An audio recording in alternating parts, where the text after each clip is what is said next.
하면 목소리 좀 줄여줘. 왜? 교정? 항상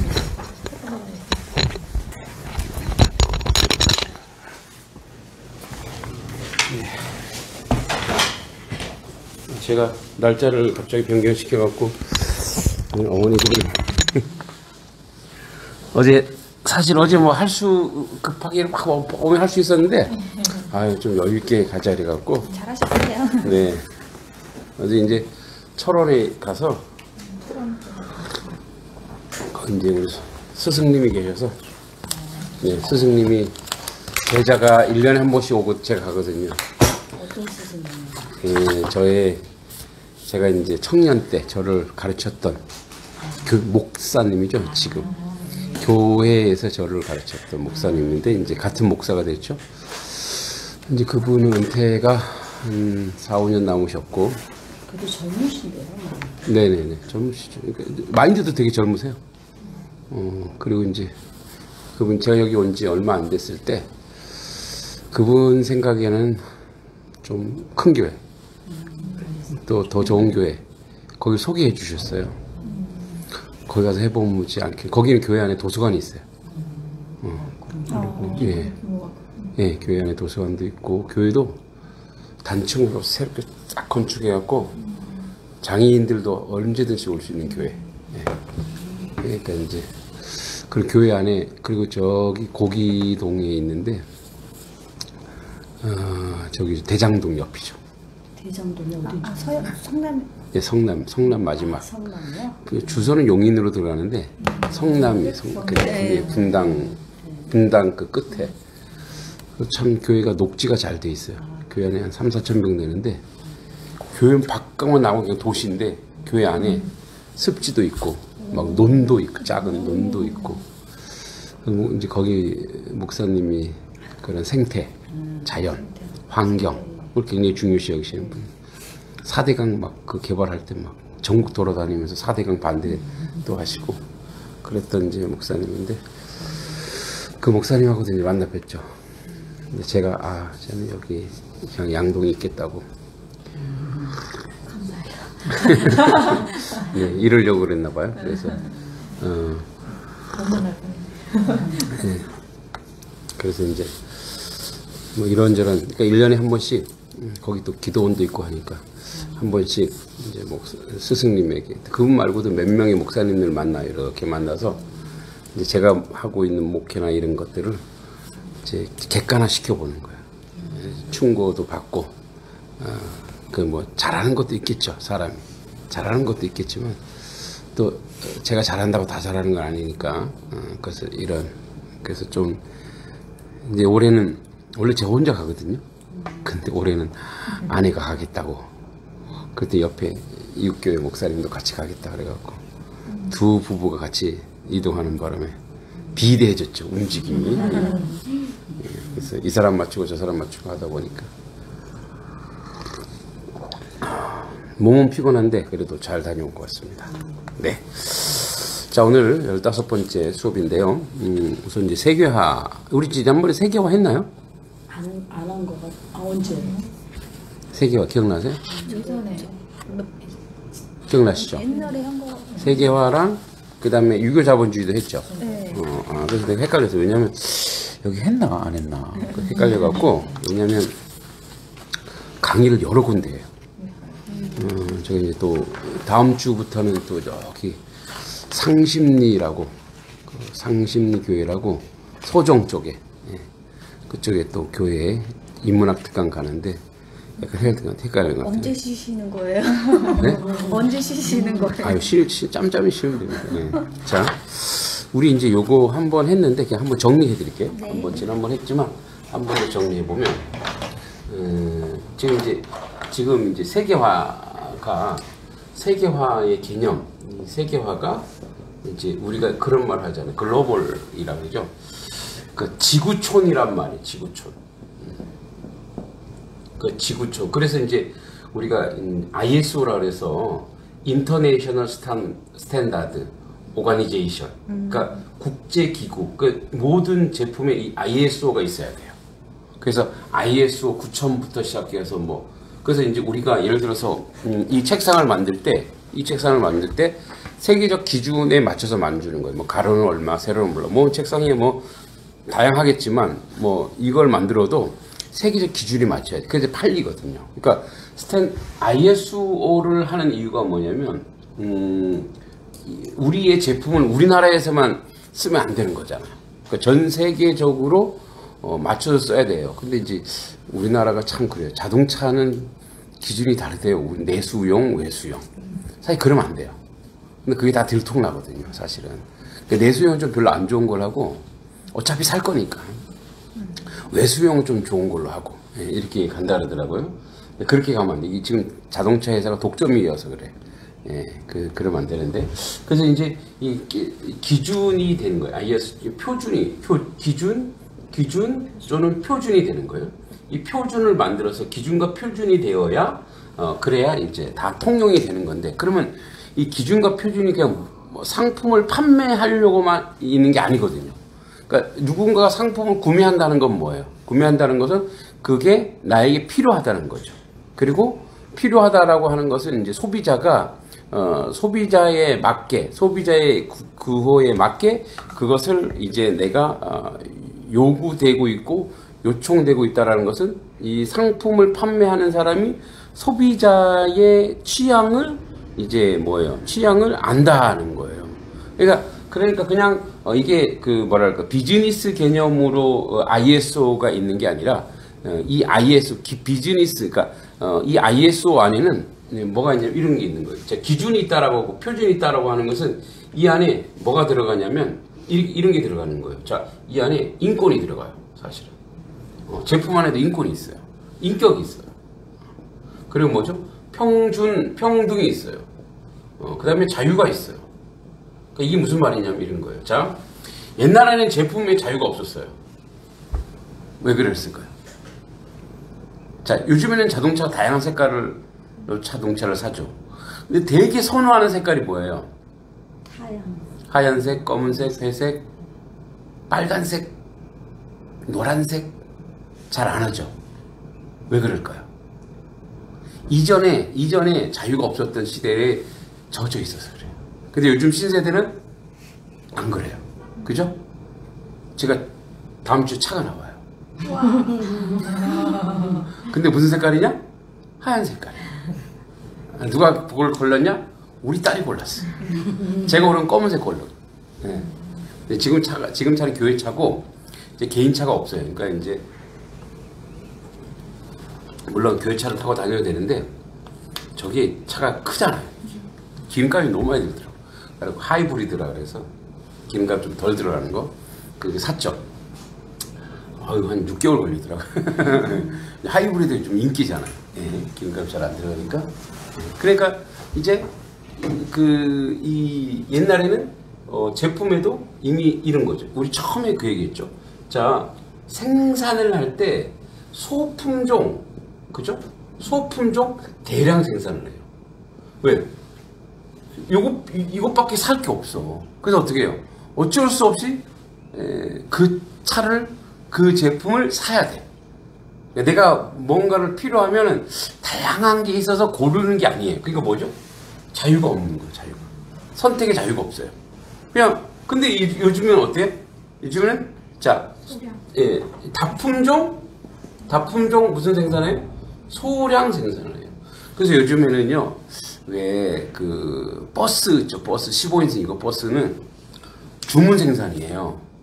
그럼 내가 딱 주문을 했으면, 한 대 주문 들어왔네, 한 대 생산 이렇게 하지 않아요. 이게 10대까지 기다린대요. 예, 10대 주문할 때까지 기다려. 그래서 그 주문 생산이에요. 그리고 요즘에도 여러분 티코라는 차 알죠? 티코. 네. 티코 나와요, 안 나와요? 안 나올걸요? 나와요. 주문하면 돼요. 주문하면 돼요. 주문 생산이. 없어진 줄 알았어요. 주문하는 사람이 한 명 본인 하나. 한 명만 안 되면, 한 명밖에 안 되면, 나올 때까지 계속 예, 이제 연락하겠죠. 예. 저기 요구자가 없어서 만들어서 하세요. 자, 그러니까 할 수 있단 말. 근데 요즘에는 다품종이. 그러니까 뭐예요? 선택의 자유가 생겼어요. 그러니까 뭐냐면 기준 표준 안에는 자유가 있어요. 그다음에 이 안에 인격도 있어요.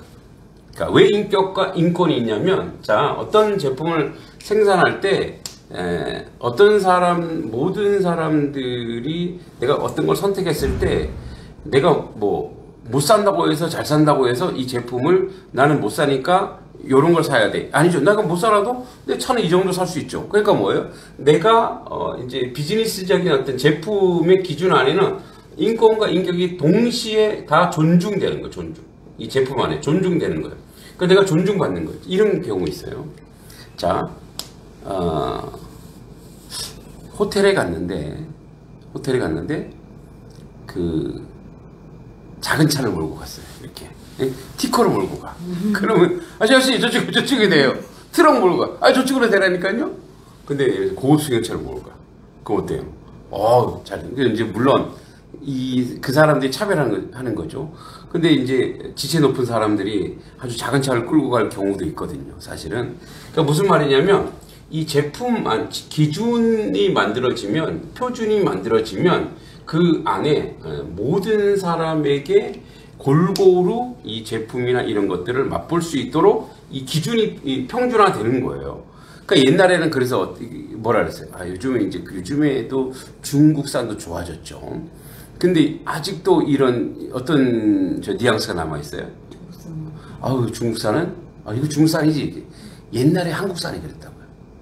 옛날에 국산이 그랬어요. 그래서 물 건너온 걸 찾는 이유가 뭐였어요? 야, 이게 독일제야. 이게 일본 거야. 지금은 이제 그런 우리나라 제품이 워낙 좋아졌기 때문에. 그죠? 제품이 좋아지니까 어떻게 해요? 제품이 좋아하니까 기준과 표준이 올라가 버리니까 뭐예요? 모든 사람들이 평등하게 그것을 내가 쓸 수 있는 거예요. 그것을 활용할 수 있고 그것을 만끽할 수 있는 거예요. 그걸 자유할 수 있는 거죠. 그리고 아까 평등 그대로 넘어가는 거예요. 그러니까 뭐냐면 기준과 표준을 지킨다는 거는 그냥 비즈니스만 이렇게 만들어지는 게 아니에요. 그 안에 사실은 우리가 모르는 이 모든 것들이 정서적인 것들도 이 안에 제품 안에 다 들어가 있다라는 거죠. 그래서 이제 이런 거예요. 자, 그러면 세계화했을 때 세계화가 똑같은 것이어야 되냐, 그리고 동일한 것이어야 되냐가 아니라 세계화는 이런 거예요. 여기서 이제 다품종이죠. 자, 다양한 것 중에서 최고예요. 최고. 세계화라고 하는 것은 최고로 맞춰줘야 돼. 그러면 이제 사실은 우리가 예를 들어서 치즈를 만든다 해요. 그럼 우리나라는 치즈에 특화된 나라는 아니죠. 뭐 무슨 목동을 하는 그런 나라가 아니니까. 그럴 수 있지만, 근데 우리나라에서 특화되고 세계화로 할 수 있는 거는 우리나라 고유의 것이죠. 그죠? 그러니까 우리의 고유의 것이 최고가 될 수 있어요. 고유의 것. 그래서 나온 게 뭐예요? 김치. 그죠? 우리가 할 수 있는 거. 뭐 비빔밥. 요즘 아까도 이렇게 인터넷 잠깐만 보니까 요즘 K 푸드가 이제 어마어마한 열풍을 일으키잖아요. K 푸드. K 들어가면 다 좋아요, 이제는. 응? 하여튼 앞에 K자만 들어가면 다 좋은데. 그러니까 외국인들이 요즘에는 부대찌개. 그 옛날에는 비빔밥, 불고기, 특정 종류만 있었단 말이에요. 근데 요즘에는 너무 맛있게 하는 거야. 그러니까 뭐냐면 이런 거죠. 우리의 고유의 것이지만, 세계인의 입맛을 사로잡는 거죠. 근데 이게, 예를 들어서, 학한테 대접한다고 해서 뭡니까 이렇게 이만한 접시에다가 주면 불편하잖아. 학이 먹기. 근데 이렇게 호리병 종류 쭉 넣고 먹자는 거죠. 그러니까 마찬가지예요. 문화가 세계인의 입맛에 맞게끔 김치가 우리 고유의 맛으로만 그냥 쭉 가면 사람들이 힘들잖아, 먹기가. 그래서 어떻게 퓨전으로 해갖고 이제 이렇게 외국인들에게 하고 이렇게 섞어서 이제 퓨전 시켜서 이제 그런 입맛을 만들어 놓는 거. 그랬더니 김치 요즘에는 정말 미국에서 없어서 못 파는 게 있대. 뭘까요? 김밥이에요, 김밥. 근데 김밥을 미국에서 만드는 것보다 한국에서 만든 거를 원한대요. 그럼 어떻게 유통을 해요? 음식인데. 냉동으로 해서 가는 거. 그렇대요. 우리로 치면 맛없잖아요. 냉동해갖고 다시 맛이 없는데 그 사람들은 급속 냉동을 시켜서 수출을 한대요. 그런데 그걸 그렇게 맛있어 한대요. 한때는 어떤 그 보니까 초밥. 초밥 원래 이제 일본이 유명하잖아요. 근데 그 초밥 그 시장 전 미국을 장악한 사람도 한국 사람이더라고. 이 한국 사람이 이 손재주를 좋았어. 그러니까 초밥도 전 미국의 전체 유통을 다 하는 거야. 초밥. 그러니까 이제 그 입맛에 맞게, 그러니까 아주 우리 고유한 거지만 우리의 고유한 맛만 고집하는 것이 아니라 세계인의 입맛에, 그 사람들의 입맛에 맞춰가는데 점점점 이제 한국 고유의 맛을 사람들이 이제 찾기 시작하는 거예요. 왜냐면 계속 맛을 보니까. 그래서 이제 뭐예요? 세계적인 것은 뭐죠? 우리 고유한 것이어야 된다는 거예요. 고유한 것이어야 되고, 그 고유한 것을 보편화시키면 세계적인 것이 된다는 거예요. 그러니까 이런 거죠. 우리가 세계화할 때, ISO를 얘기하고 표준화를 얘기할 때 우리 것이 어디서 못 만들잖아요. 그러니까 우리 것이 세계화 될 수 있는 거라면 우리 것을 세계 사람들이 누릴 수 있게 독특하게. 그래서 이제 그 뭐 판소리는 잘 안 된다 그랬어요. 판소리. 판소리 어떻게 2시간 들어? 우리도 2시간씩 막 4시간씩 못 듣잖아요. 근데 그거를 판소리를 이제 뭐랑 이제 섞는 거예요. 팝과 섞는 거죠. 그래서 그건 잘 안 될 줄 알았는데 되기 시작했어요. 여러분 그거 아시죠? 그게 어디서 만드는 거냐면 범 내려온다. 예, 범 내려온다는 노래 아세요? 그게 이제 원래는 뭐죠? 우리 문화관광부 거기서 어디 이제 수주를 한 거예요.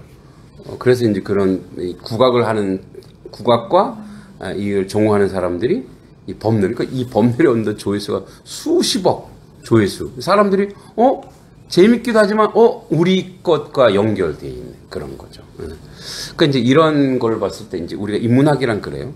자, 이런 현상이 있는데 이걸 가지고 이제 우리가 우리에게 나에게 그러니까 이런 거죠.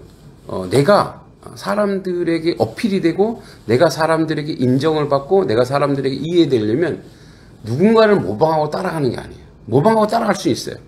근데 나만이 가지고 있는 독특한 것을 사람들과 소통할 수 있는 것들로 만들어가는 거예요.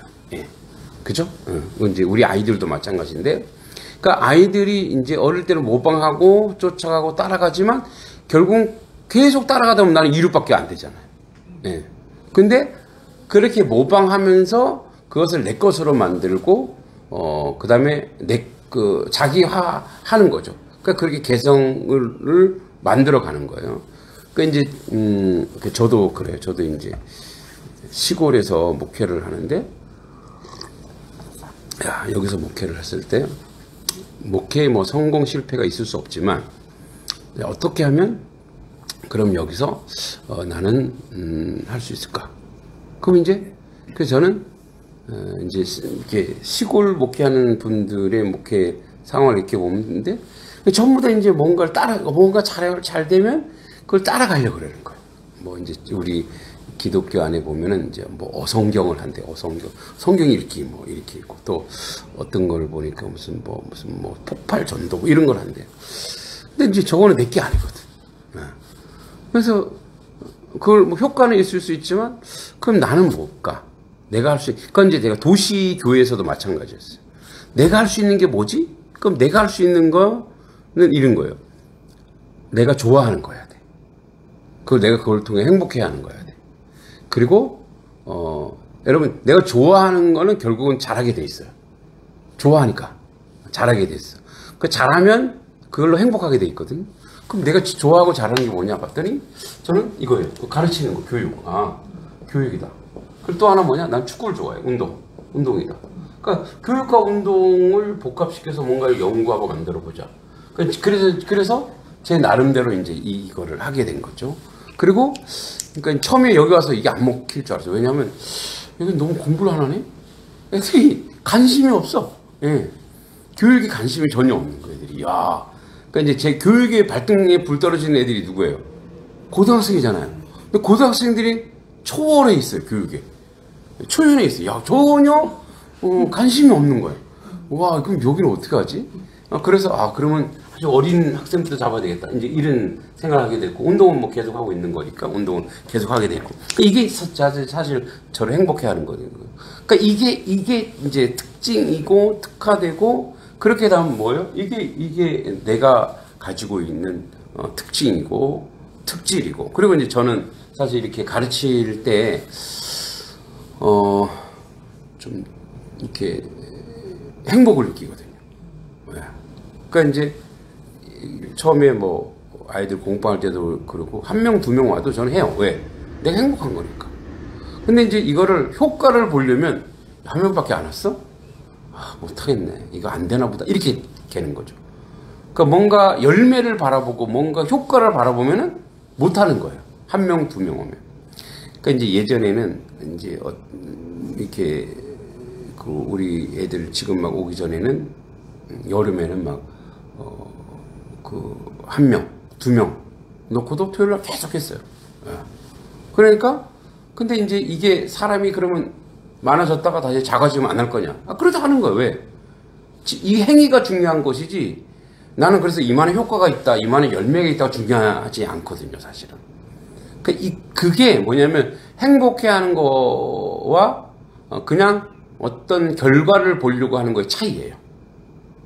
이제 공부도 마찬가지. 애들이 공부도 이제 우리 여기 좀 나오긴 하지만 공부도 해야 되니까 계속 하는 거예요.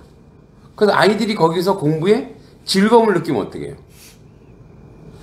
환경과 상관없이 내가 그냥 공부하는 거예요. 예. 근데 공부가 분위기 타고 환경 타고 배경 타면 어떻게 해요? 여기서 이렇게 하면은 거기 흘려가고 여기서 저렇게 하면 흘려가고 이렇게 되는 거거든요. 그래서 실제적으로 우리가 이제 무엇인가를 한다고 했을 때 그 하고 있는 것이 나를 행복해 하는가. 예. 그래서 이제 이 책이 그 얘기를 하더라고요. 한번 볼게요. 이제 몇 페이지부터냐면 6페이지부터. 예. 6페이지부터가 이제 그거예요. 아이의 공부 태도가 바뀌는 하루 한 줄 인문학인데, 제가 그래서 이거를 꼼꼼히 봐야 되겠다 싶더라고요. 그래서 꼼꼼히 천천히 어머니들과 함께, 이게 이제 왜냐하면 애들에게만 아니라 우리 자신에게도 굉장히 큰 영향을 줄 수 있는 그런 책 같아요. 이제 처음에 프롤로그에 공부를 하는 줄도 모른 채 자연스럽게 가장 빛나는 것을 스스로 발견하고 자신의 언어로 변환하여 지성인의 삶을 사는 아이로 키울 공부에 대해 말하고 싶다. 지성인의 삶 밑줄 쳐볼까요? 이런 거예요. 공부에 이러면 우리는 공부라는 어떤 큰 마음을 먹고 공부를 해야 되는 거야. 그러면 금세 지친다는 거예요. 근데 이게 숨 쉬는 것처럼 공부라고 하는 게 내가 숨 쉬는 것처럼 하는 거예요. 예. 제가 이제 어저께 제가 강의가 4개, 오늘도 3개. 예, 토요일 날 좀 작죠. 그래, 토요일 날 뭐 주일 준비하니까 토요일 날도 2개. 예, 주일 날에는 이제 우리 미영 씨 글 공부 가르치니까 뭐 하나. 월요일 날도 하나.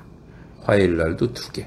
수요일 날도 2개. 그러니까 한 12개 돼요. 응? 근데 이제 추가로 이제 요번에 이제 서당하고 아직 시작 안 했죠. 서당, 그 다음에 저기 이제 2개 합치면 이제 14개가 돼요. 근데 내가 마음 먹고 해야지. 마음을 먹어야 돼. 야, 이거 해야지. 저에게 뭐냐면 가르치는 게 뭐죠? 가르치는 게 그냥 숨 쉬는 거예요. 네. 근데 그러면 가르치려면 뭘 해야 돼요? 네, 나도 책을 읽어야 돼요. 일주일에 제가 책을 3권, 4권을 읽어야 돼요. 근데 그냥 읽는 게 아니에요. 이걸 밑줄 치고 막 타이핑하고 정리해야 돼요. 근데 그게 뭐냐? 내가 해야지. 솔직히 부담은 느껴요. 부담은 느끼지만 그래도 뭐예요? 내가 그냥 자연스럽게 하는 거예요. 이 말이 맞아요. 공부인 줄 모르게 자연스럽게 하는 것. 네, 그게 지성인의 삶이래요. 자, 말이 너무 많은 부모는 아이를 입을 닫게 하고, 주관이 없는 부모는 아이를 흔들리게 하고, 감적인 부모는 아이를 약하게 만든대. 이제 거꾸로예요. 자, 이 말이 너무 많다는 거 반대로 이제 뭐예요? 할 말만 하는 부모는, 그죠? 또, 철학이 있는 부모는, 또 뭐요? 자유스러운 부모는, 그러니까 아이를 강하게 하겠죠? 자, 그래서 이제 프롤로그, 지성인 공부를 위한 6가지 덕목이 있대요. 그러니까 우리 아이를 그냥 그 학생으로서가 아니라 앞으로 이 세상을 살아갈 지성인으로, 지성인은 뭐냐면 이런 거예요. 공부를 많이 하고 좋은 대학을 나오고 학위가 있는 게 지성인이 아니라 공부하는 것을 삶처럼 하는 사람이 지성인인 거예요. 여러분이 지성인인 거예요. 왜? 늘상 책과 가까이 하고 책과 함께 하는 게 지성인이에요. 자, 먼저 이게 1번이 정말 중요하더라고요. 1번. 한번 밑줄 쳐볼까요? 진리의 힘을 믿는 아이. 굉장히 중요합니다. 진리의 힘을 믿는 아이. 진리를 사랑하는 마음은 타고날 수 없으며 후천적으로 기를 수 있는 것 중에 가장 근사하게 빛나는 덕목이다. 진리를 사랑하는 아이는 공부하지 않을 수 없다. 서울대 문양이 그거죠. 이태 라틴어지만 뭐죠? 락스메아. 까먹었다. 하여튼 그게 진리는 빛 이런 뜻이에요. 진리는 빛. 그러니까 뭐냐면 진리라고 하는 것은 뭐냐면 이게 진리야. 이게 진리야. 진리 믿어가 아니라 아이가 그걸 발견하는 거예요. 그러니까 그걸 발견하면 그 아이는 이제 속된 말로 환장하는 거예요. 자, 보세요. 그래서 진리를 찾은 아이는, 그 힘을 찾은 아이는 공부를 안 할 수가 없어요. 거기에 완전히 빠져들어가는 거예요. 우리가 열심히 하라 그러잖아요. 열심. 그 열심이 뭐예요? 열심? 뜨거울 열자예요. 마음심자예요. 마음이 뜨거워진 거예요. 마음이 뜨거워져서 그걸 안 할 수가 없는 거예요.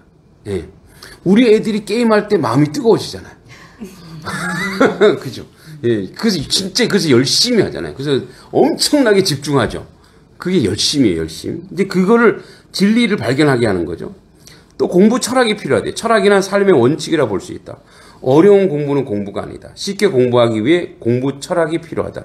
공부가 어려운 것은 타의에 의한 것이기 때문이다. 스스로 공부에 대한 원칙이 있으면 쉽게 공부하며 즐겁게 공부할 수 있어서 멈추지 않는다. 이게 이제 철학이라고 하는 게 뭐 거창한 게 아니고 원칙이야. 공부의 원칙. 공부 철학은 공부의 원칙이에요. 그러니까 이거를 자 이제 이게요. 애들이 해야 될 것 같죠. 애들이 하기 전에 통과 의례가 있어요. 이거를 부모가 해야 돼. 부모가 해야 자연스럽게 이게 나가요, 애들한테. 그러니까 애들한테 막 강요하는 건 아닌데 엄마가 뭔가를 하고 있어. 그리고 엄마가 철학이 있어. 엄마가 원칙이 있어. 그러면 애들이 이게 엄마가 좋아하는 거구나. 이게 엄마가 싫어하는구나. 이걸 알게 되는 거예요. 그러니까 이 지금 진리에 대한 힘, 공부 철학 이게 전부 다 우리가 할 거예요. 우리가 해야 그걸 보고 애들이 따라가요. 그래서 항상 뭐라고 얘기하냐면 아이는 듣고 자라지 않고 보고 자란대요. 우리 엄마가 저렇게 사는구나. 우리 아빠가 저렇게 사는구나. 자, 그 다음에 공부 지능이 발휘될 수 있는 일상. 공부는 일상에서 자연스럽게 이루어져야 한다는 것. 사는 것 자체, 아까 얘기했죠. 사는 것 자체 공부 일상을 만들어야 한다. 되게 이제 웃긴 게 있어요. 그 직업군이 그 부모가 어떤 직업이잖아요. 그럼 자녀들이 그 직업을 가질 수 있는 영향이 많아요. 되게 웃기죠. 그 애는 보고 자라니까. 그리고 환경이 되고 영향이 되는 거예요.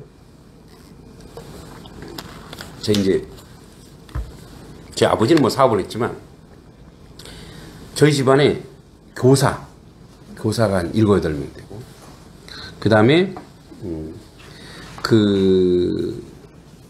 이제 목사 선교사가 9명 되고 또 보니까 뭐 수의사 뭐 의사도 뭐 있긴 있어요. 근데 이제 왜 교사가 많냐면 저희 큰 고모부가 저희 아버지보다 나이가 많으신데 지금도 살아 계세요. 큰 고모부가 이제 학교 선생님이에요. 근데 거기 큰 고모부의 며느리도 교사예요. 그리고 저도 이제 뭐 한때는 교직을 했었고, 그러니까 보고 자라는 거야. 그래도 큰 공부집에 가면 책이 엄청 많아요. 그리고 그분이 교사니까 이제 공부에 대해서도 얘기 많이 하지만 듣는 게 있잖아요. 그러다 보니까 뭐예요? 그 길을 아는 거야. 어떤 길을 가야 되지. 그 길이 쉬워진 거야. 자, 제가 이제 가회를 하면 의사 집안 가회 하잖아. 진짜 다 의사야. 한 7, 8명이 다 의사야. 그러니까 그게 공부를 잘했다 뭐 이런 것보다는 영향이 있는 거예요. 물론 DNA도 있겠죠. 그러나 그런 영향을 계속 받는 거예요, 우리가. 그죠? 그래서 이제 이 보면은 이 일상이 자연스럽게 일상 자체가 그런 문화 속에, 그런 환경 속에. 그러면 이제 여러분들도 여러분 자녀를 이제 뭐로 만들고 싶으세요? 그러니까 지금은 강요하지 말고 그냥 본인의 소망. 우리 아들, 딸들을 뭐로, 어떤 직업을 가졌으면 좋겠어요?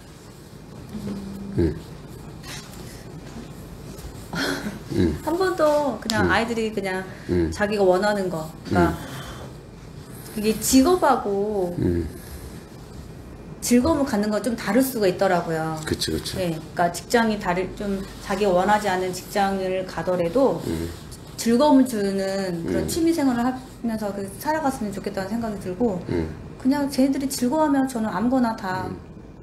아니, 지금 애들 얘기 하지 말고 네. 엄마가 저요? 네, 원하는 이제 강요하지 말고 강요하라는 얘기 아니고 내가 좀 원하는 거. 내가 제가 원하는 네, 거. 우리 자녀한테 그래도 지금 간단 욕심을 부린다면 이거 했으면 좋겠다. 이런 게 뭐 있을까요?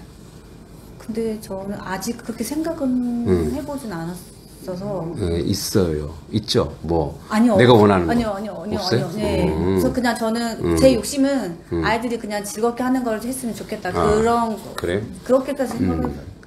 네, 이제 내면을 제가 뚫어보려고 했는데. 네. 한다면은 뭐 신랑이랑 비슷한 일? 네. 그게 뭐라 했죠? 뭐 하는 직업이죠? 그게? 프로그래머요. 프로그래머. 네. 그게 이제 마음에 많이 이렇게 만족하나 보죠? 프로그래머가. 아들은 잘 어울릴 것 같고요. 제가 봤을 때. 근데 그렇구나. 소윤이나 큰애는 아직은 잘 모르겠어요. 그래서 아직 저 욕심가. 네. 프로그래머. 네. 네. 보석이 엄마는 보석이가 뭘 했으면 좋겠어요? 뭐가 됐으면 좋겠다 이렇게 바라는 건 아직 없었고 그냥 하고 싶은 거 맨날 나는 난 작가일 거야. 오늘은 작가. 작가일 거야. 뭐 며칠 지나면 또 뭐 다른 거 할 거야. 그래. 그러니까 이제 우리 부모의 투영이 있어요. 부모의 투영이. 그러니까 애한테 강요하지 않지만 이게 됐으면 좋겠다라고 하는 게 있어요. 예, 그런 게 있는데 우리 장모님이 우리 막내 아들한테 목사가 됐으면 좋겠다 그래서요. 그렇게 또 기도하고 계세요. 그래서 장모님한테 기도만 하시고 애한테 절대 얘기하지 마세요. 예? 예, 지금 고등학생. 예, 저희 장모님이 그러니까 저희 장인어른이 목사님이었거든요. 그러니까 이제 그런 뭐랄까 이게 정통적으로 이제 어른이 근데 우리 장모님이 되게 꼰대냐 그렇지 않았어요. 굉장히 이렇게 사랑도 많으시고 이해도 많으시고 배려가 되게 많으신 분인데 이제 우리 아내한테 저한테도 얘기 안 해요. 우리 아내가 그러더라고요. 내가 절대 장모님 혼자 말고 절대 노출하지 말으라고. 그게 애한테 은연중에 강요가 될 수 있거든요. 근데 우리 아들은 전기과 간대요.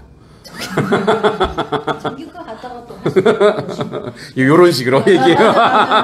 결국은 이제 어른들이 이렇게 자기 투영이 있어요. 근데 목사님은 원하시는 게 있을 거 아니에요? 저요? 예. 네, 이제 우리 큰아이는 그림을 그리고 둘째 딸은 뭐 이제 요번에 정치외교학과인가 뭐를 뭐 간다 그러고 또 막내는 전기과를 간다 그러는데 제가 원하는 거는 그거예요. 작가.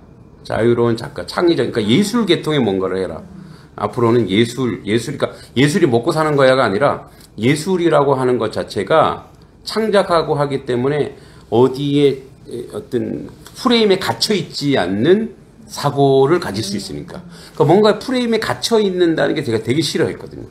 저도 학교를 우리 아버지 무서워서 학교를 계속 다닌 거지. 저도 사실 학교를 금방 그만두고 싶어. 이런 폐쇄적인 공간이 세상에 어디 있냐. 이건 감옥에 불과하다. 저는 막 학교를 거의 뭐 교도소라 생각했어요. 왜냐면 시키는 대로 해야 되고. 그래서 저는 학교 가서 맨날 책 보고 막 그랬다니까요. 그러니까 이제, 그래서 예술 계통은 좀 자유로워야 되고, 그래서 사실 우리 큰아들이 이제 우리 23살이면 집에 와서 남들이 보면 놀고 먹는 놈이에요. 네, 맨날 밤에 지가 속된 말로 땡길 때 그림 그리고 그리고 먹고 놀다가 뭐 산책하다가 또 지가 돈 필요하면 알바하고 부모한테 손을 벌린 적은 없어요. 예, 그러니까 지가 필요하면 알바하고 그러니까 직장이란 개념이 얘는 없는 거예요.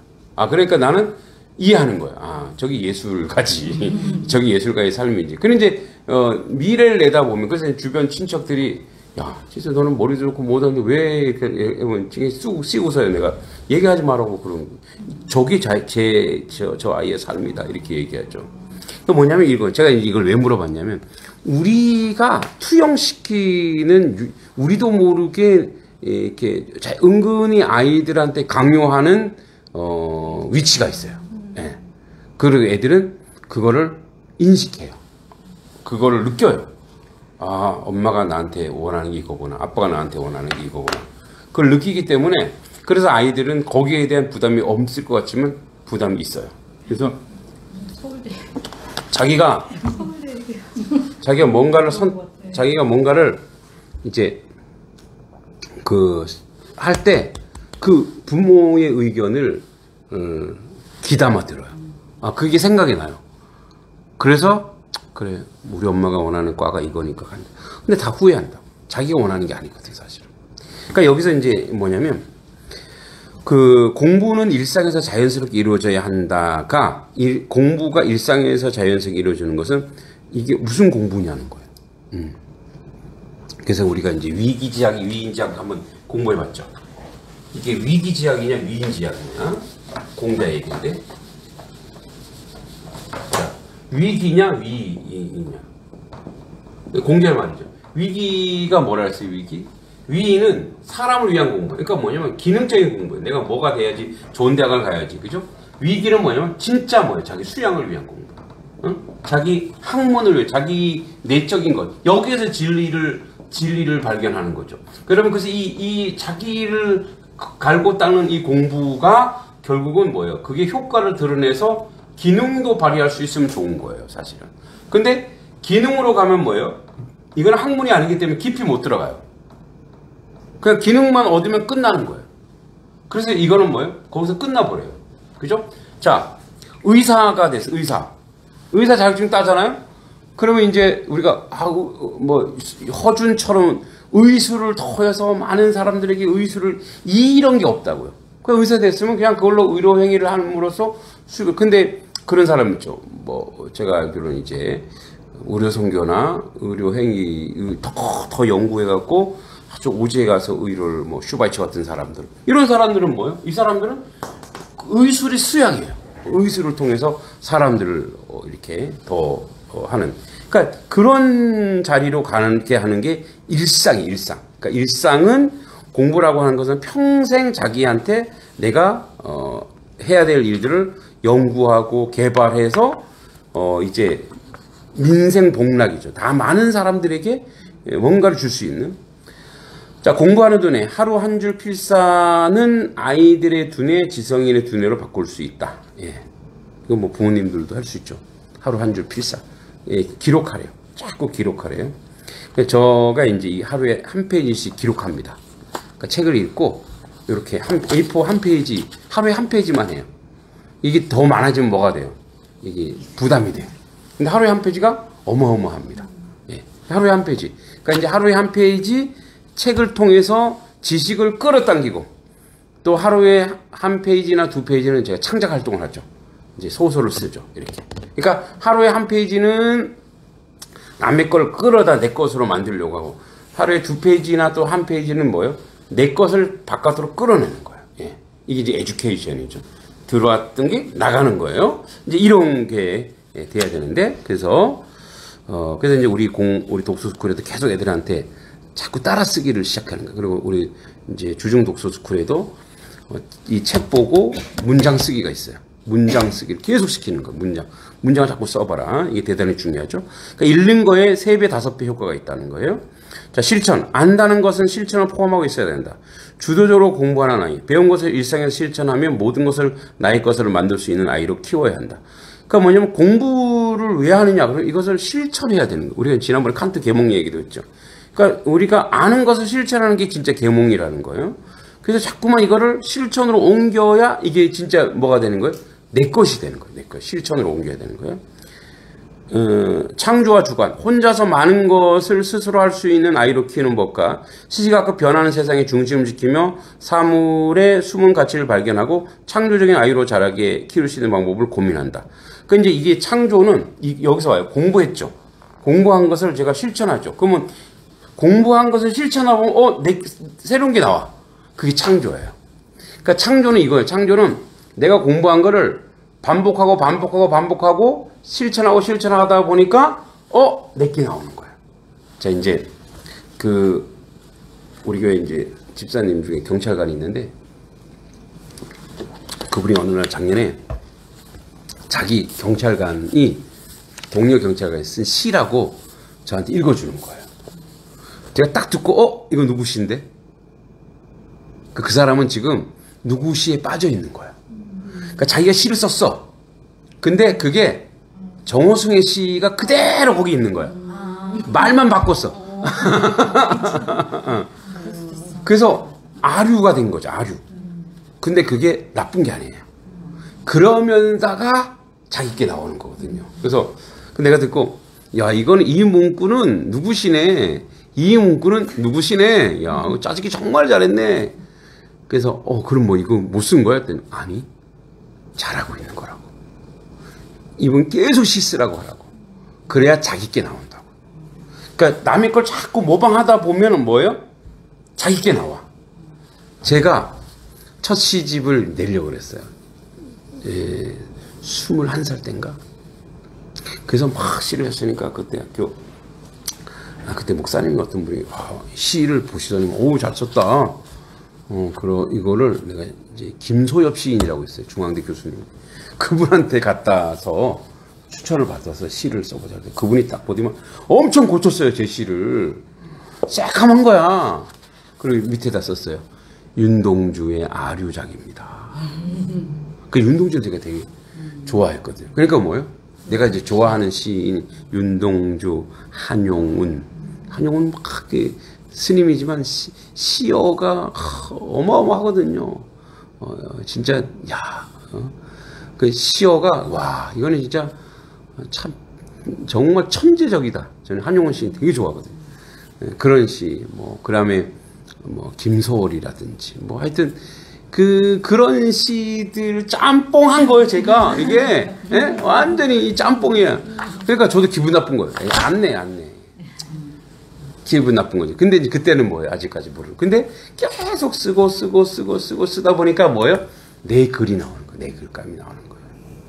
그래서 뭐예요? 창조라고 하는 것은 계속 공부를 하고 모방한 것을 실천하고 또 실천하고. 제가 최근에 이제 미영 씨가 없어서 하는 말인데 미영 씨 글을 계속 교정해 주고 있잖아요. 최근에 어떤 문단 이거 교정을 하나도 안 했어 내가. 와 글을 이제 많이 나아졌네? 바뀌어졌네. 물론 이제 나중에 또 보니까 교정이 되긴 했어요. 근데 굉장히 나아지는 거예요. 계속 하다 보니까 나아지는 거예요. 자, 프롤로그. 허리를 편 상태에서 배운 모든 것을 토대로 다시 허리를 굽혀 집중한 상태에서 교과서를 읽을 때 그때 바로 교과서 하나면 충분한 공부를 할 수 있게 된다. 교과서가 대단해서 하나만 있는 게 아니라 교과서 속 한 줄만으로도 수십 개의 영감과 공부할 것을 발견할 수 있는 수준에 도달하기 때문이다. 그걸 줄 쳐볼까요? 한 줄 속에 수많은 영감이 있다라는 거예요. 그렇죠? 그래서 공부가 즐겁고 쉽고 빠르게 익히죠. 누구도 근사한 지성인의 삶을 살 수 있다. 한 줄로도 그 안에 많은 것이 녹아들어 있고 많은 것이 포함되어 있다는 거예요. 한 줄로도. 시 한 줄에 수많은 것이 담겨 있는 거예요. 제가 여러분 한 줄 시를 쓸게요. 여러분 엄청나게 감동하실 거예요. 자, 시 제목 매미예요. 매미. 야, 여름이 그립죠. 이 추울 때는 여름이 또 그립죠. 한 줄만 쓸게요.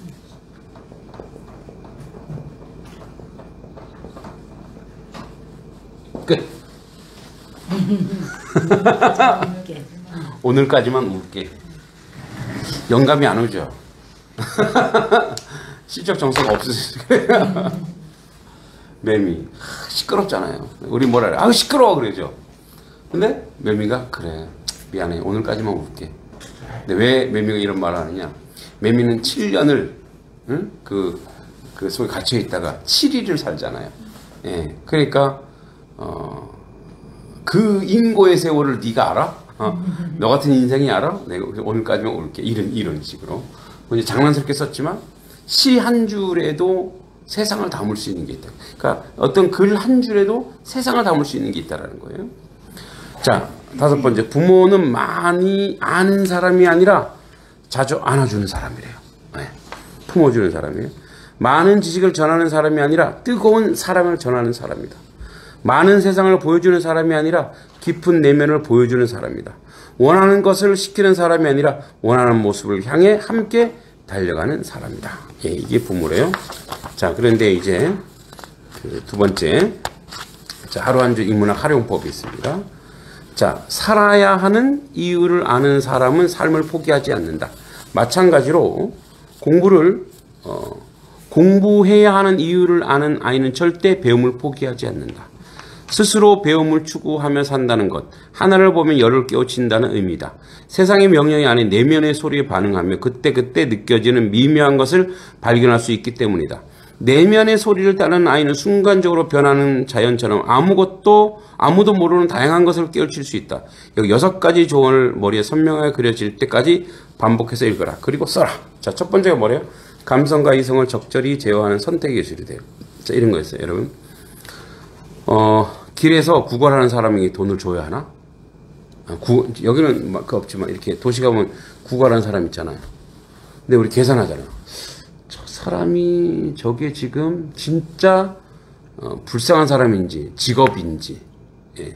이제 여기에 대해서 제가 우리 지금 막내를 이제 어릴 때 많이 데리고 다니는데 큰 놈들은 잘 안 다니려고 하잖아요. 근데 이제 데리고 이렇게 걔가 유치원 때인가 다 6살 때인가 이렇게 가는데 지하철 이제 저희가 이제 명동에 살았거든요. 명동에 그 명동역 입구에 그 입구 들어가기 직전에 거기서 휠체어 타고 구걸하는 사람이 있었어요. 근데 저는 저 사람을 저쪽에서도 봤어. 그래서 하루에 내가 2번 죽인 정도 그랬잖아. 아무리 내가 그래도 그래서 내가 목사라도 그래서 쭉 지나갔는데 우리 막내가 갑자기 점점 애가 내 손을 놓는 거예요. 그러니까 애가 울고 있는 거예요. 왜 그랬더니 아빠가 왜 저 가난한 사람한테 돈을 안 줬네. 예? 그 이제 아빠가 늘 설교하고 그러는 건데 왜 안 줬냐 이거죠. 그래서 이렇게 말 못 하잖아요. 저 사람 직업이야. 저 사람은 아주 그런 사람이야. 이렇게 애한테 얘기 못 하잖아요. 그래서 그랬죠. 보니까 근데 이제 그때는 5만 원짜리가 없을 때인데 10,000원짜리가 있는 거예요. 1,000원짜리 있어야 되는데 왜 10,000원짜리가 있지? 그래서 알았어. 가자. 아빠가 깜빡하고 지나쳤네. 너가 줘. 그랬어요. 10,000원짜리. 이 사람 얼마나 행제했을까요? 10,000원짜리를 넣었어요. 나는 계산했지만 아이는 그렇죠. 해야 되는 거예요. 그게 당연한 거예요. 그 사람이 속이든 안 속이든 상관없어요. 그러니까 이제 그때부터 저는 그래요. 계산하지 말고 주자. 저 사람이 저걸 가지고 나를 속이는 그건 하늘은 안다. 그러니까 근데 내가 할 일은 하자. 내가 할 일은 하자. 여기도 마찬가지예요. 답을 해보라. 갈등한다. 감성과 이성의 갈등. 감성은 주라고 이성은 저건 사기다 하고 얘기한다. 그러나 세상은 그렇게들 말하지만 지금 나는 돈을 드리고 싶다. 그러면 주면 된다. 지나친 감성과 지나친 이성을 경계하라. 아이가 애매함을 받아들이고 선명해지는 과정을 즐기게 하자. 그래야 감성과 이성을 적절히 제어할 줄 안다. 그러니까 아이가 이제 그걸 갖고 계산할 수 있다라는. 근데 그거를 그러니까 판단을 부모가 딱 해주면 안 된다는 거예요. 그걸 갈등하게 하래요. 네가 주든지 말든지 갈등하게 하라는 거죠. 그리고 예를 들어서 이제 애가 안 줬어. 그러면 이유를 물어보는. 왜 그랬을까? 그러면 이제 그런데 나는 또 다르게 생각한다. 저 사람이 저렇게 우리를 속이든 누구를 속이든 우리가 해야 될 일이 있다면 나는 그거는 해야 된다고 생각한다. 이런 식으로. 그러니까 갈등은 하게 하라는 거예요. 그리고 서로 다른 의견, 그러나 너가 그렇게 생각했다면 그것도 인정한다. 그것도 이해한다. 나도 그런 적이 있으니까. 이런 식으로. 그리고 더 나은 해답을 찾는 일상. 무언가 밤을 새워야 한다면 잠을 깨기 위해서 우리 커피 먹죠. 약을 막 먹으라 해요. 그러나 최고의 방법은 커피를 자판기에 쏟아버리는 거예요. 그러면 잠은 다 깨죠. 예, 근데 잠이 깨는 게 목적이 아니죠. 예, 무엇인가 하기 위해 잠을 깨는 거잖아요. 그죠? 그래서 뭐냐면, 이 방법 극단적이에요. 잠을 깨는 것은 목적이 아니니 말이다. 잠을 깨는 101가지 방법이 있을 수 있다. 아이가 자신의 의견의 방법이 가치가 없다고 여기게 하지 말아라. 응? 망설이지 말고 오랫동안 생각한 것을 부모에게 말하는 아이로 키우는 게 좋다. 부모도 아이가 말할 때 언제나 가장 진지한 표정으로 경청하려고 애를 써야 한다. 그러니까 저는 이제 모르겠어요. 남자들은 결과지향적인데 이제 우리 딸이 이제 서울 갔다 와서 이제 여러 가지 대학 갈 오늘 내일 원서를 써야 돼요. 고민도 하고 하면 나는 선명해요. 야, 경쟁, 안정, 상향, 경쟁, 안정. 그걸로 딱 가. 뭘 더 생각을 해. 그리고 네 성적이 나왔는데 그걸 어떻게 하라고. 근데 이제 우리 딸은 그 과정과 이런 거를 이해하고 함께, 우리 아내가 그걸 잘하더라고요. 지금도 막, 이제 나 여기 강의 가야 되는, 아빠 언제 와? 그래도 아빠가 입시 전문가니까 어쩌고저쩌고. 전문가든 말든 네 성적 이미 다 결정났어. 근데 그걸 내가 더 이상 뭘 얘기해줘. 결정하고 그냥 훌훌 털어내. 뭘 그거 이렇게 하는데 사실은 그 과정이 되게 중요해. 우리 아내는 조금 그런 걸 다 들어주고 이해해주고 또 친구처럼 얘기해주고. 그러니까 이제 이 아이가 이렇게 다 소통을 하는 거예요. 그러니까 이제 우리 집에 남자가 셋이에요. 그 우리 딸은 늘 우리 아내한테 그랬어. 엄마, 딸을 하나 더 낳지 왜 그랬냐고.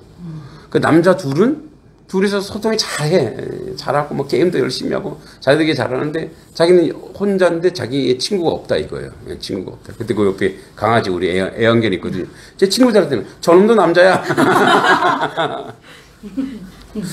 그렇게 얘기해요. 그래서 그런 과정 아이들한테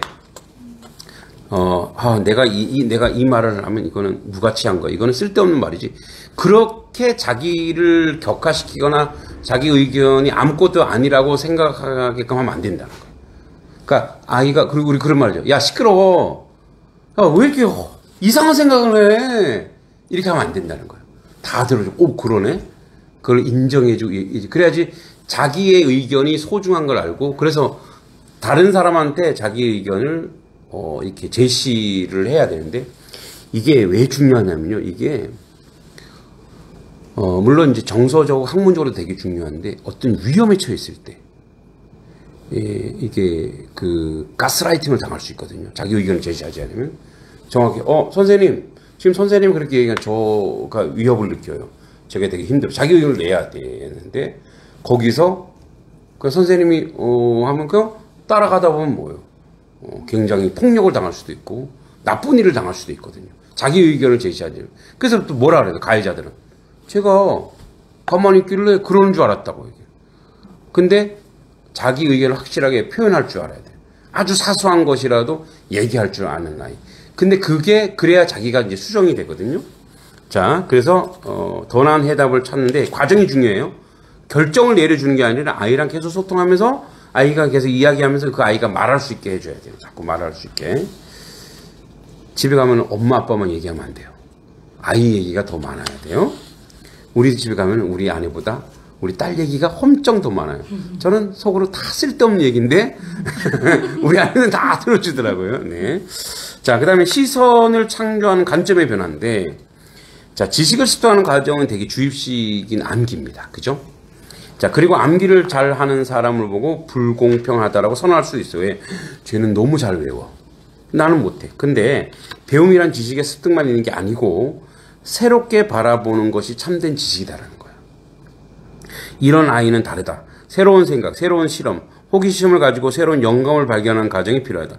새로운 지식을 배운 아이는 경쟁하지만 새롭게 바라볼 줄 아이는 세상에 오직 자기만 아는 지식을 쌓을 수 있다. 그는 경쟁하지 않고 누군가 경쟁시키며 리드하는 사람으로 성장한다. 이게 이제 무슨 말이냐면 이런 얘기예요. 우리가 이제 똑같은 지식을 다 막 내가 암기하고 받아들이면 이 똑같은 거 가지고 1, 2, 3, 4 경쟁이 매기잖아요. 1등, 2등. 지금은 그게 학교 교육이잖아요. 근데 이제 그렇게 지식을 바라보지 않고, 보면서, 세상에 이런 사람들로 사는구나. 그러면 이런 사람들을 위해서 할 수 있는 게 내가 뭐지? 그러니까 그냥 스쳐 지나간 지식이 아니라 그게 나한테 들어올 수 있어요. 제가 이제 고등학교 때 미술 선생님이 봄을 표현하라 했어요. 봄.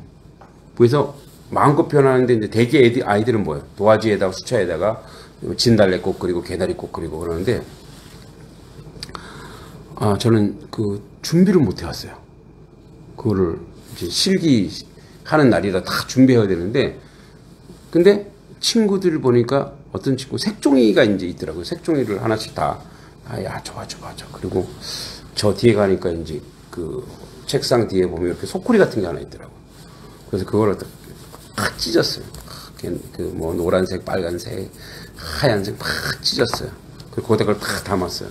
선생님이 탁 어디면 미술 선생님인데 그래 우리 동기는 뭘 하려고 저 봄을 표현하고 싶습니다. 그래 딸린 열심히 그려. 그 언제 봄을 표현할까? 그럼 저 지금 해도 되겠습니까? 그래 해보렴. 여자 선생님이었어요. 예상되고 있어. 행동에 대해서 네, 되게 깨우치는 이 선생님이죠. 만약에 그냥 고루한 선생님 같았으면 난리 났죠. 이놈의 자식이 시험 뭐 준비를 안 해갖고 너 크레파 뭐 물감 어디 있어 이랬는데 그렇게 해보렴. 이제 미스 선생님. 제가 이제 이걸 저 교탁 위에 올라가야 되는데 그래 되겠습니까? 그랬더니 올라가. 교탁 위에 올라가갖고 이거를 확 뿌렸어요. 그래 애들이 뭐 여기 이물을 다니까. 그래 이거 뭐니 애들이 애들이 뭐 쟤 준비 안 해와갖고 지랄 발광을 하는 거예요. 뭐 이렇게 욕하는 데서 봄의 향기란 주제입니다. 왜? 이 도화지 하면은 그 냄새를 못 맡잖아요. 그냥 그림만 보죠. 그런데 이거는 이 향기가 꽃가루가 이렇게 나가서 시각적으로 제가 표현했습니다. 선생님 만점. 그러니까 이제 애들이 저 잔머리 자기들은 엄청 그리고 자 너희들은 빨리 그려. 그러니까 뭐냐면 이제 생각을 바꾸는 거예요. 뭐지? 그러니까 우리가 이렇게 처음부터 순서 보는 게 아니라 요즘 책 읽는 사람들도 뒤에서 뒤에 뭘 얘기하는지 그러니까 거꾸로도 보고 앞에서도 보고 뒤에서도 보고 그러니까 세상을 다양하게 보는 거예요. 그러니까 그래서 이제 시야를 여기서 보는 거랑 한 발자국만 옮기면 또 바뀌고 한 발자국 옮기면 또 바뀌는 거죠. 그러니까 정보의 입수가 중요한 것이 아니라 그 정보를 내가 어떤 눈으로 보냐. 냉정하게 볼 것이냐, 따뜻하게 볼 것이냐, 차갑게 볼 것이냐, 그런 시각으로 자꾸 세상을 바라보는 거예요. 그러니까 그게 바로 뭐냐면, 이 시선을 통해서 세상의 시각과 가치를 창조적으로 변화시킬 수 있다는 거예요. 자, 그리고 경험한 것을 말해야 공부가 깊어진다 이거예요. 자, 오늘을 4번까지만 하겠습니다. 자, 경험한 것. 공부도 실제는 예를 들어 나는 다음 달부터 하루에 3시간 정도 공부할 예정이다. 지난달부터 하루 3시간씩 공부해봤다는 다르다. 경험한 아이는 공부의 내용과 공부의 차이와 공부 외에 더 필요한 것이 있다는 것을 안다. 가령 책상에 오래 앉아있으면 안 되니 운동을 해야 한다거나 자신의 집중력이 몇 시간 되어서 효율적으로 공부하는 방법이 무엇인지 알게 된다. 경험한 것을 말하면 행동에 대한 느낌과 가정, 그리고 그에 대한 성과도 말할 수 있고 그것은 개선된 실천으로 고칠 수 있다. 그것은 그를 발전하게 한다. 그것이 사색이라고 한다. 사색은 말에서 오지 않고 경험에서 온다. 그러니까 뭐냐면 이런 거예요. 이제 우리가 새에 대해서 막 뭐예요? 이렇게 내가 뭐 책 읽어야지 이렇게 얘기하는데 그것도 중요해요. 근데 내가 읽어봤다. 한번 해보는 거예요. 예를 들어서 내가 하루에 뭐 몇 페이지 읽어보자. 한 일주일만 해보자. 일주일만 해보고 난 다음에 일주일에 한 그 결과를 내가 한번 기록해보고 생각해보고 그러면 내가 고칠 점은 뭐지? 그래서 발전된 계획을 만들어가는 거예요. 그냥 계획만 해놓고 막 계획했어요. 해놓고 우리는 뭐만 맛봐요? 실패만 맛보고 그다음에 그걸 아예 안 해버려. 그게 아니라 짧은 시간에 좀 해보는 거예요. 3일간 해보고 또는 일주일간 해보고 길은 한 달간 해보고 한 번 해보고 기록하는 거예요. 또 해보고 기록하는 거. 그럼 그게 사색이 된대요. 아, 내가 경험한 다음에 어떤 것을 경험하고 실천해보고 해봤더니 야, 이런 게 모자라는구나. 이런 걸 바꿔야 되는구나. 이런 걸 고쳐야 되는구나. 그게 사색이 된다. 사색. 그러니까 뭐죠?